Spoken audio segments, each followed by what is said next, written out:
A grande investigação sobre pedofilia na Igreja Católica, que fez com que o Vaticano reconhecesse pedofilia de sacerdotes pela primeira vez aqui no Brasil. É a primeira vez que isso acontece, isso até citado no... Isso que eu queria saber, como que chega para você isso? Você tem um cheiro do que está acontecendo e vai atrás, se aprofunda? Rogério, não há um único dia onde eu não receba pelo menos 10 denúncias. Ah, é? Da mais diversa assim, qualidade, algumas consistentes, outras não. Eu até me sinto frustrado porque eu não consigo contemplar toda essa demanda. Por que isso acontece? Porque no nosso país as pessoas não confiam totalmente nas nossas instituições, o que é muito triste. Claro que tem aí grandes promotores, tem grandes juízes, jornalista não é juiz, jornalista não é promotor. Mas é muito comum a população procurar um jornalista para resolver déficits de justiça. Nós somos um país profundamente injusto, principalmente se você sofre e padece da desigualdade social, desigualdade econômica, né? É uma história muito ampla essa. Mas eu sou muito procurado. Eu imagino. Então, não há um dia onde eu não recebo. Se eu abrir para você as minhas redes sociais e for aqui no Instagram, você vai ver a quantidade. Mensagem. E eu fico triste por causa disso, porque eu não consigo atender a toda essa demanda. E como você entendeu? faz uma triagem? Eu fico orgulhoso porque as pessoas confiam em mim. A triagem é pelo grau da importância, mas também muitas vezes eu estou no meio de uma matéria, não consigo dar atenção, e aquela denúncia que está chegando, ela depende de uma ação rápida, e eu não consigo atender a isso. É difícil isso, porque você tem que abrir mão de muita coisa que é muito importante. Eu sou muito grato pela confiança que as pessoas têm em mim e muito frustrado por não conseguir atender a todos aqueles que me procuram. Esse da Igreja Católica, os casos chegou através de uma denúncia anônima de que havia um abuso contra coroinhas na cidade de Arapiraca, no interior do estado de Alagoas. E me falaram, inclusive, da possibilidade de ter um vídeo. Eu fui para Arapiraca, descobri que esse vídeo de fato existia, mostrava ali um monsenhor, a figura mais poderosa da cidade, uma cidade de bom porte, no interior de Alagoas, numa relação sexual com um menor de idade. Com a investigação, nós descobrimos que essa relação sexual não era consentida e que havia também ali a confraria do silêncio, ou seja, a igreja local abafava o caso para que isso não fosse divulgado, porque havia muita gente envolvida. Essa que é a verdade. Então, a grande dificuldade nessa história foi a de fazer com que as pessoas tivessem a coragem de denunciar. E para mostrar que essa imagem, que era de um coroinha, que passou a ser abusado desde 12, 13 anos, não era um fato isolado.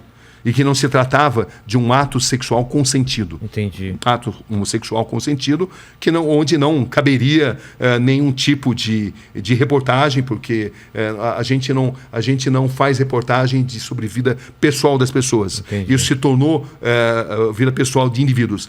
Isso se tornou uma reportagem a partir do momento que a gente notou que havia toda uma estrutura destinada a abusar de menores, ganhando a confiança dessas pessoas, usando o poder da igreja local, e isso era feito de forma sistemática e com a complacência de boa parte da igreja.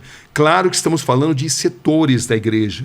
A maioria da igreja não concorda com isso. O Papa atual é um Papa que tem feito um trabalho extraordinário. O Papa Francisco tem uma preocupação. Ele mudou a história da igreja porque ele é uma pessoa de muita dignidade, muito corajoso, e ele de fato fez uma revolução nisso daí. Mas na época em que a gente fez isso, não havia essa disposição, e eu lembro que no começo a gente sofreu ameaças, mas foram 7 documentários onde a gente foi evoluindo. As vítimas começaram a ganhar confiança depois do primeiro documentário, a gente conseguiu registrar as várias ameaças, até uma matéria muito boa de ser assistida, porque ela mostra, a gente conseguia documentar toda essa estrutura que ameaçava as vítimas. As vítimas eram ameaçadas. Se elas contassem a história, e eles ficaram sabendo que eu estava lá, elas seriam punidas drasticamente, entendeu? E ao longo de 7 grandes documentários, a gente conseguiu ouvir uma infinidade de vítimas,